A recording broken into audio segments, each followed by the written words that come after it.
Question 56. What is the reason annexed to the third commandment? Answer. The reason annexed to the third commandment is that however the breakers of this commandment may escape punishment from men, yet the Lord our God will not suffer them to escape his righteous judgment. The Bible verses referenced for this answer are Deuteronomy chapter 28, verses 58 to 59.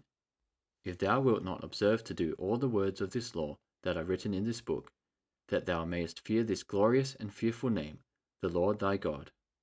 Then the Lord will make thy plagues wonderful, and the plagues of thy seed, even great plagues, and of long continuance, and sore sicknesses, and of long continuance. 1 Samuel chapter 3, verse 13. For I have told him that I will judge his house forever, for the iniquity which he knoweth, because his sons made themselves vile, and he restrained them not. 1 Samuel chapter 4, verse 11. And the ark of God was taken, and the two sons of Eli, Hophni and Phinehas, were slain.